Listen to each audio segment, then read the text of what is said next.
Assalamualaikum warahmatullahi wabarakatuh. Innal hamdalillah nahmaduhu wa nasta'inuhu wa nastaghfiruh wa na'udzu billahi min shururi anfusina wa min sayyiati a'malina. May yahdihillahu fala mudhillalah wa may yudlil fala hadiyalah. Asyhadu an la ilaha illallah wahdahu la syarikalah wa asyhadu anna Muhammadan abduhu wa rasuluh la nabiyya wa rasula ba'dah. Allahumma salli wa sallim wa barik ala Muhammad wa ala alihi wa ashabihi wa man tabi'ahum bi ihsanin ila yaumil qiyamah. Wa qala Allah ta'ala fi kitabihil karim, bismillahirrahmanirrahim, ya ayyuhalladzina amanu taqullaha haqqa tuqatih wa la tamutunna illa wa antum muslimun. Al-ayah. Amma ba'd. Jamaah rahimakumullah, mari bersama-sama kita mengawali kajian kita ini dengan mengucap basmalah. Bismillahirrahmanirrahim. Alhamdulillah, kita bersyukur kehadirat Allah Subhanahu wa taala atas pertolongannya, juga nikmat dan karunia-Nya yang Masya Allah limpahkan kepada kita, sehingga pada malam hari ini kita bisa bersama-sama memupuk silaturahim, memakmurkan masjid, baik dengan sholat berjamaah maupun dengan kajian ilmu. Mudah-mudahan semua rangkaian ibadah yang kita laksanakan dicatat sebagai amal soleh kita masing-masing di sisi Allah Subhanahu wa taala. Amin. Dan mudah-mudahan nanti akan menjadi pembela kita ketika kita menghadapi hari pengadilan yang di sana sungguh sangat adil. Tidak ada timbangan yang disukat, tidak ada takaran yang dikurangi, semuanya adil. Dan di mimbar ini, di masjid ini sudah saya ingatkan berkali-kali tentang sesuatu yang bakal kita hadapi ketika menghadap Allah kelak. Tentang apa?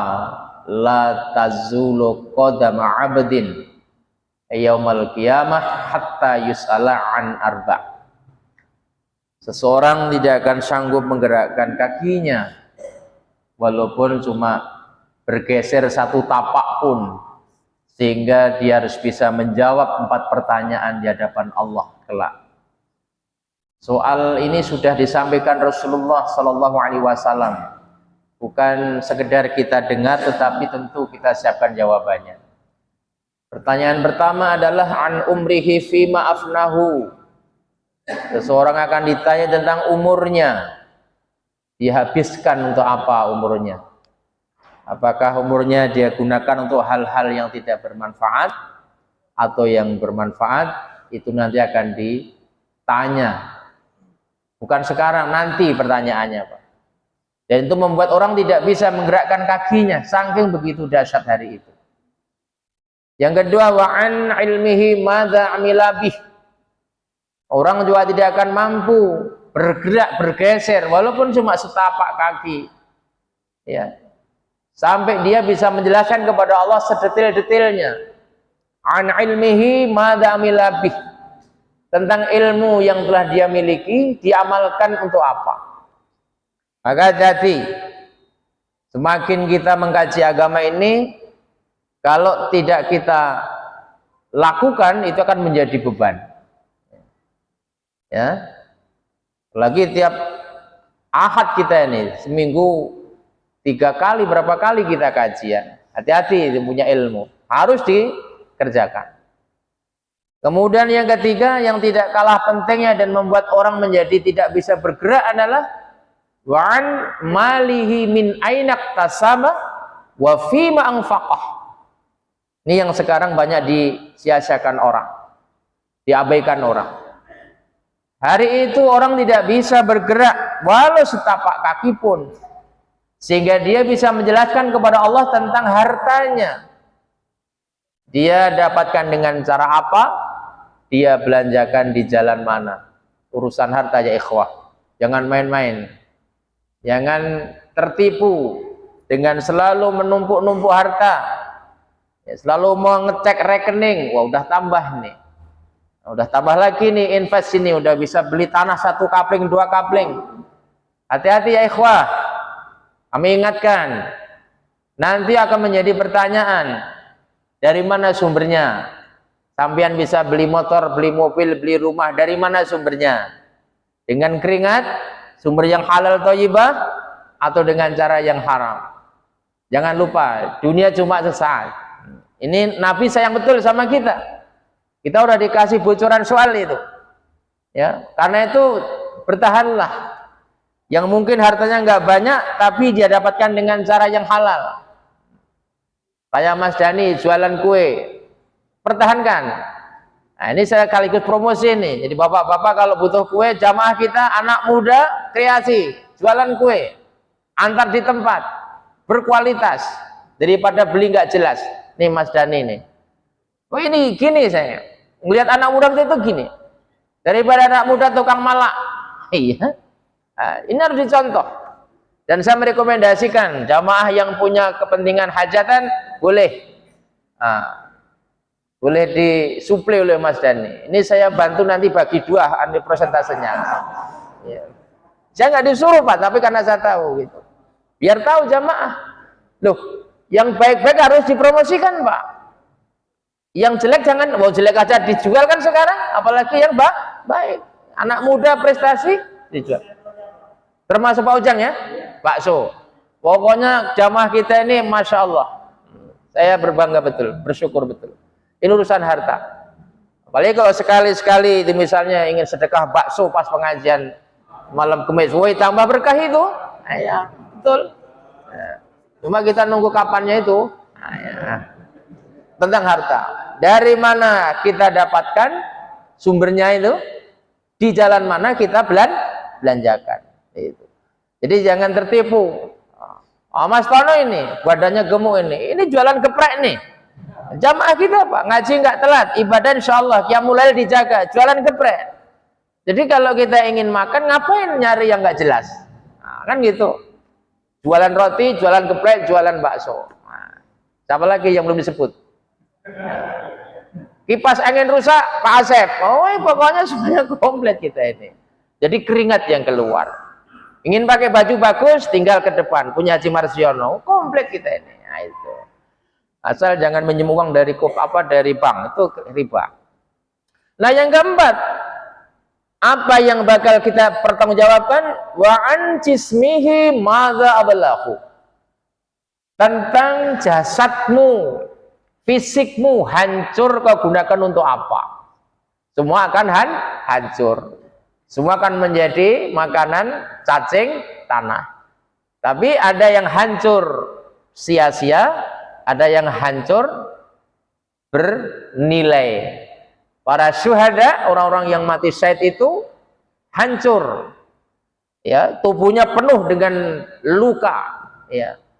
Bahkan Khalid bin Walid itu tidak ada 1 inci kecuali badannya penuh dengan bekas anak panah dan sayatan pedang. Dia hanya satu doanya, ya Allah, matikan aku di perang, di medan perang. Itu Khalid bin Walid Pak, jago perang, tapi meninggalnya tetap di atas kasur karena Allah tidak mengendaki mati di tempat perang. Dia pengen mati syahid Pak. Jadi mati itu diminta gitu loh, karena setiap luka itu nanti akan menjadi saksi. Nah, itu anak-anak muda luka juga tapi masuk siring karena mabuk, itu jadi saksi juga. Hati-hati itu. Dimana kita rusak-rusak nggak apa-apa, tapi jelas. Nah, ini hadis yang sering saya sampaikan dan mudah-mudahan menjadi peringatan bagi kita. Dan cara mensyukurinya adalah memanfaatkan potensi itu, memanfaatkan umur, memanfaatkan ilmu, memanfaatkan harta, memanfaatkan fisik atau tenaga. Itu bentuk syukur namanya. Mungkin di sebagian ada yang pernah menyimak video singkat saya. Jadi gini, kita ini kan pernah ya ditolong orang, apakah dipinjami uang, atau diberi apa, seneng kita, terima kasih gitu. Apalagi kalau kita lagi kepepet betul, ada yang minjemin, wah ini kalau perlu kita sembah orang itu. Saking terima kasih betul Pak, tanpa tolongan Bapak saya nggak ngerti kehidupan saya ke depan, sampai ngomong gitu dia. Ya. Tapi yang sering dilupakan adalah zat pemberi yang tidak pernah terbatas. Siapa itu? Allah Ta'ala. Kalau kita persentase, jamaah rahimakumullah, berapa besar tingkat rasa terima kasih kita kepada pemberian manusia dengan pemberian Allah Subhanahu wa Ta'ala. Kadang-kadang kita lupa. Kita memang tidak bisa pungkiri bahwa hidup itu saling menerima dan memberi. Tapi ada sang pemberi yang tidak terbatas. Dia tidak mengenal hambanya mau macam apa, dia masih beri aja. Itulah Allah. Ya. Karena itu kalau ingin mengenal Allah, kebaikan Allah, salah satunya bersyukurlah, berterima kasihlah kepada pertolongan orang sekecil apapun. Itu cara membangun rasa terima kasih kepada Allah Subhanahu wa Ta'ala. Jadi ketika ditolong orang, dibantu orang, ucapkan terima kasih. Itu salah satu cara, ya salah satu cara saja agar kita mampu berterima kasih kepada Allah. Meskipun sekali lagi pemberian Allah Subhanahu wa Ta'ala itu tidak ada batasnya. Mestinya ketika kita mampu berterima kasih kepada sesama manusia, kita harus lebih bisa berterima kasih kepada Allah Azza wa Jalla. Dengan apa? Memanfaatkan tadi Pak. Ya, dengan bersyukur tadi, mensyukuri umur, mensyukuri ilmu, mensyukuri harta, mensyukuri anggota badan yang Allah berikan ini. Ya, coba bayangkan ini, berapa kalau dinilai harga yang ada di dalam tubuh kita itu. Ya, yang luar tangan, kaki, kuping, telinga, hidung, belum yang bagian dalam jantung, paru-paru. Coba kalau misalnya dihitung berapa kira-kira? 1 triliun cukup nggak itu kita? Saya kira nggak bisa dihitung dengan nominal uang Pak. Tapi kan kebanyakan banyak yang tidak bersyukur kepada Allah Subhanahu wa Ta'ala. Dibiarkannya anugerah itu tidak menghasilkan kebaikan-kebaikan. Ini sebagai suatu mukadimah jamaah rahimakumullah. Kemudian malam hari ini akan saya sampaikan sebuah hadis agak panjang. Yaitu hadis tentang perintah begini. Ketika Anda tidak mampu melakukan 8 amalan utama, maka gantilah dengan 8 amalan yang lain. Saya ulangi, kalau kita tidak mampu melakukan 8 amal utama, maka tutuplah dengan 8 amal yang lain. Ini akan saya sampaikan sebuah matan hadis, ruwiya an ba'di sahabati radhiyallahu anhum annahu qala man azzaza an thamaniyatin fa alaihi bi thamaniyatin ukhra. Artinya diriwayatkan dari sebagian besar para sahabat. Jadi hadis ini disampaikan oleh bukan satu sahabat saja, ya sebagian besar sahabat. Artinya kualitas hadis ini bisa dipertanggungjawabkan. Ruwiya an ba'di sahabati, telah diriwayatkan oleh sebagian para sahabat radhiyallahu anhum, mudah-mudahan Allah meridhai mereka. Annahu qala, bahwa sesungguhnya baginda Rasulullah pernah bersabda, pernah memberi nasihat. Apa kata Rasulullah? Man ajaza an thamaniyatin, barang siapa ajaza itu lemah, ya, gak kuat. Barang siapa yang lemah an thamaniyatin, dari 8 perbuatan ini, fa alaihi bi thamaniyatin ukhra, hendaknya dia melakukan 8 amalan yang lain. Apa ke-8 amalan yang dimaksud? Pertama, man arada fadala sholatal lail atau sholatil lail wa huwa naimun fala ya'si fin nahar. Itu yang pertama.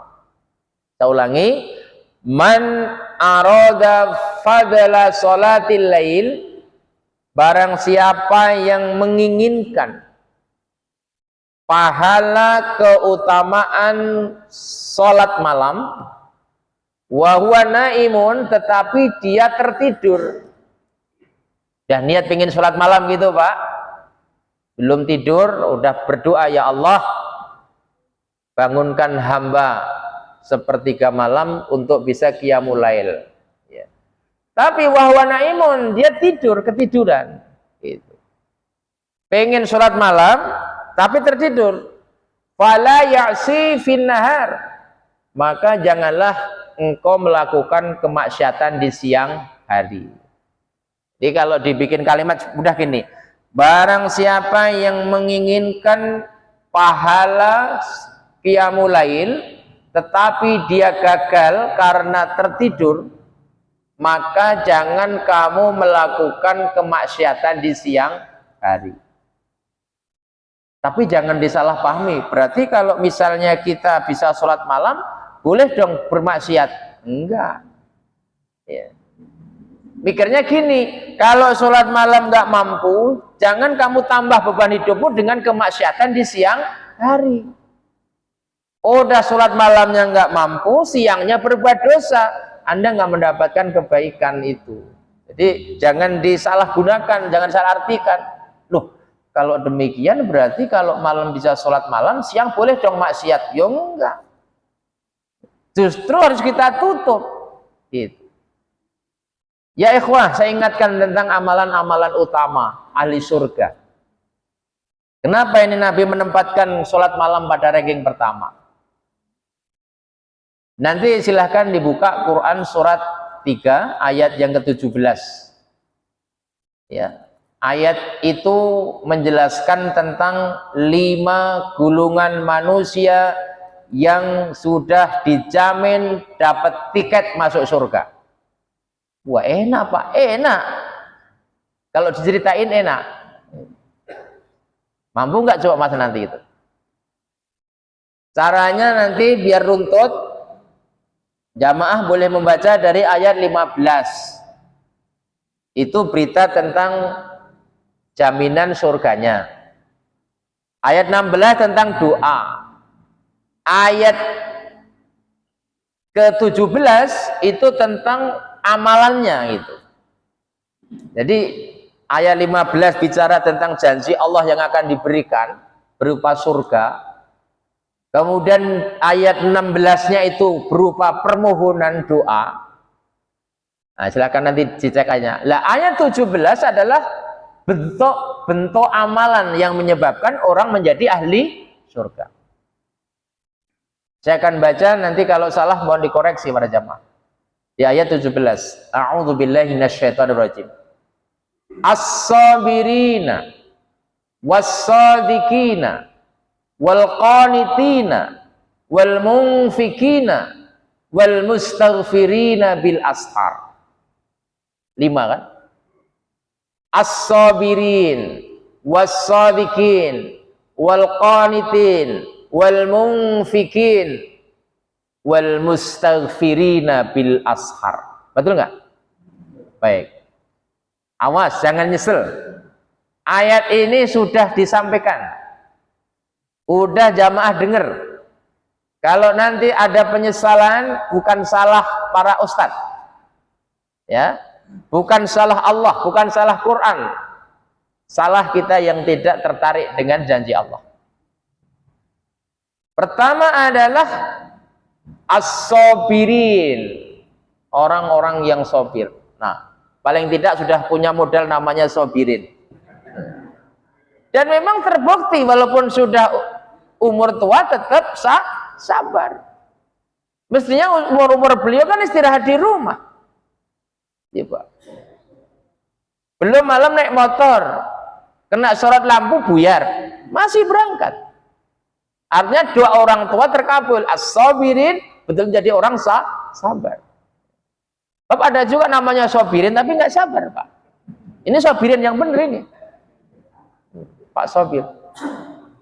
Nah, sebelum saya lanjutkan yang kedua, sabar yang macam mana? Apa macam bentuk-bentuk kesabaran? Pertama adalah as-sabru fil ibadah. Sabar di dalam menjaga amaliyah ibadah. Ini perlu sabar ini. Ahli surga itu perlu sabar, Pak. Sholat perlu sabar, jamaah perlu sabar, ngaji perlu sabar ini. Ya. As-sabru fil ibadah. Nah. Yang kedua, as-sabru anil maksiyah. Sabar ketika meninggalkan segala bentuk kemaksiatan. Itu juga perlu sabar. Contoh kemaksiatan yang sering tidak membuat kita sabar. Datang di satu undangan kawinan, duduk di depan karena tokoh-tokoh itu. Nah, nari biduan di atas panggung. Kita sebetulnya nggak ada niat itu, tapi karena dipanggil-panggil terus sama MC, ya, dipuji-puji, ayo Pak Tariman, ayolah Pak, majulah Pak. Nah, lama-lama bangkit juga. Nah, itu namanya nggak sabar dengan kemaksiatan. Misalnya, ini juga bisa Dokter Amran misalnya ya, karena dokter atau Pak Mustafa kan bisa saja. Itulah ujian untuk membentuk kesabaran. As-sabru anil maksiyah.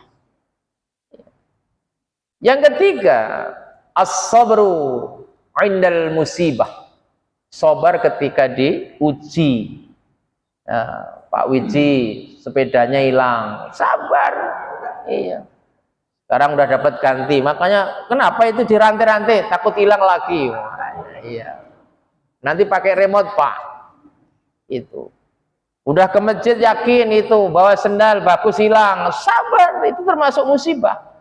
Itu. Maka ada satu kata bijak ya, lebih baik sendalmu hilang di masjid daripada nggak pernah hilang karena nggak pernah ke masjid.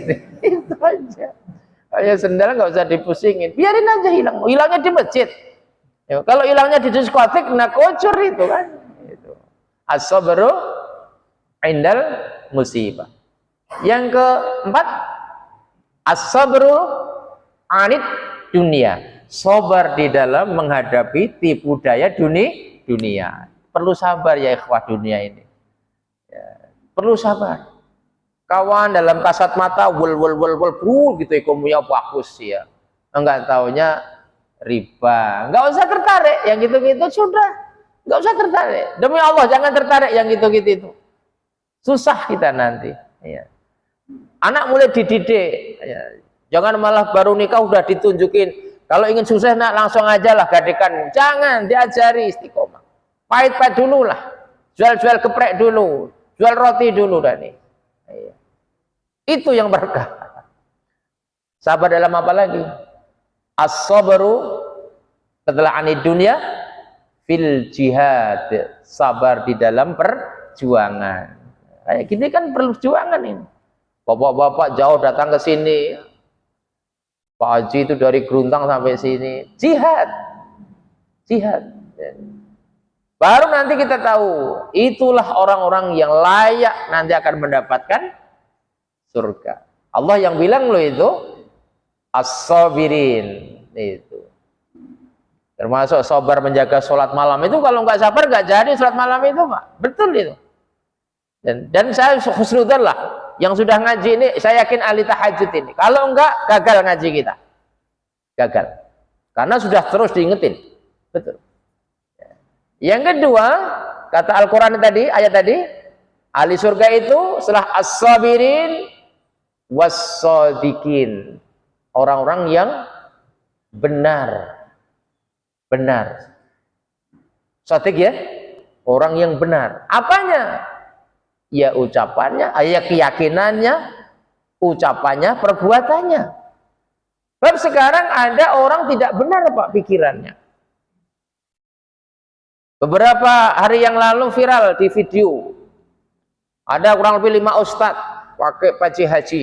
Nah, baca tahlil di tempat agama orang lain. Kira-kira error nggak itu pikiran itu? Error itu.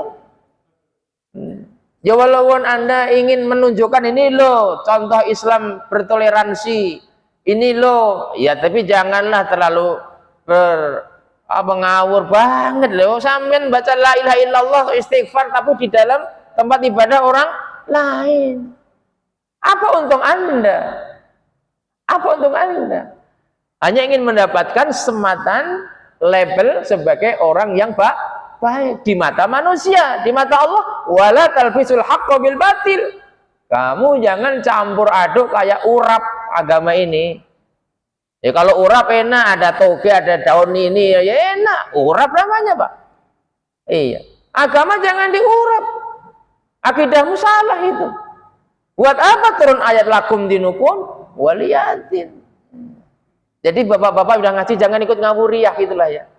Ya, biar dibilang moderat, bilang Islam yang apa lagi? Enggak usah gitu-gitu, udahlah yang bener aja. Enggak pantas orang Islam macam gitu. Yang bilang enggak pantas kan bukan mulut saya. Quran sampean itu. Surat 33 ayat 36 itu. Wa ma kana lil mu'minin wala mu'minatin idza qadallahu wa rasuluhu amran ayakuna lahumul khiyaratu min amrihim wa may ya'sillaha wa rasulahu faqad dhalla dhalalan mubina. Allah yang bilang itu. Enggak pantas laki-laki mukmin dan perempuan mukminat kalau Allah sudah menentukan ketetapan aturan kamu cari aturan yang lain. Enggak pantas Anda. Udah dikasih petunjuk Quran kok masih cari yang lain. Coba Pak. Kan ini kan nggak benar berarti pikirannya. Akidahnya tidak benar. Ini sekarang banyak betul yang model-model begini. Ya, model-model begini. Ya. Tapi Allah mengatakan, wa may ya'sillaha wa rasulahu faqad dhalla dhalalan mubina. Dan barang siapa yang durhaka kepada Allah dan Rasul, dia sungguh telah sesat senyata-nyata kesesatan. Ya. Jadi jangan mudah tertarik yang gitu-gitu. Benar dalam keyakinan. Akidah itu Pak. Akidah itu kalau kata sahabat Ali adalah mercusuarnya hidup ini. Maka ketika Ali ditanya, ya Ali mahiyal hayah, hei Ali, hidup itu apa menurut kamu? Apa kata Ali? Al hayatu akidatu wa jihad. Hidup itu bagi saya perjuangan akidah dan jihad. Nah, jadi nggak main-main Pak. Orang-orang ahli surga itu orang yang mampu berkeyakinan yang benar. Apalagi benar dalam apa? Ucapan. Iya. Qaulan baligha. Kalau ngomong yang benar. Ya, jangan esok dele sore tempe. Jadi syahadat itulah yang harus kita pegang teguh, konsisten ucapannya. Meskipun ucapan yang benar itu membuat orang lain tidak senang, itu biasa. Bahkan kita ketika menyampaikan kebenaran memang konsekuensinya banyak tidak disenangi, itu konsekuensi logis. Itu Pak. Orang yang ngomong yang benar itu kadang-kadang malah nggak disukai loh. Kecuali oleh orang-orang yang diberi hidayah. Tapi kan Allah sudah ngasih tahu sama kita. Ya. Jangan ngikutin banyakan omong-omong yang nggak jelas itu. Nanti kamu malah keluar dari jalan Allah. Itu artinya kita supaya ngomong benar, akidahnya benar, ucapannya benar, tindakannya benar. Nah, ini ahli surga yang kedua, as-shadiqin. Yang ketiga, wal qanitin, orang-orang yang taat, patuh. Tentu pertama patuh kepada Allah, patuh kepada Rasul, dan termasuk patuh kepada pemimpin yang pemimpin itu patuh kepada Allah dan Rasul. Itu syaratnya Pak. Patuh. Sekarang ini kita siapa? Kalau nggak mau patuh sama Allah itu siapa kita ini? Kita semua bisa hadir di bumi ini karena kehendak Allah Ta'ala. Buktinya banyak calon-calon manusia yang diinginkan hidup di muka bumi, karena Allah tidak menghendaki nggak jadi. Suami istri ini udah beberapa tahun nikah belum punya anak, berikhtiar, dua-duanya pengen punya anak, artinya ingin menghadirkan keturunan kan. Tapi begitu sudah umur 7 tahun atau 7 tahun 7 bulan, Allah kehendaki keguguran. Oh, berarti yakinlah kehidupan ini ada karena Allah yang menghendaki. Kita, saya, semua ini dikehendaki Allah. Kalau enggak udah mati duluan, Pak. Makanya ada orang keguguran sebagai iktibar, suruh mikir. Ya. Kan sering baca surat Yasin tuh.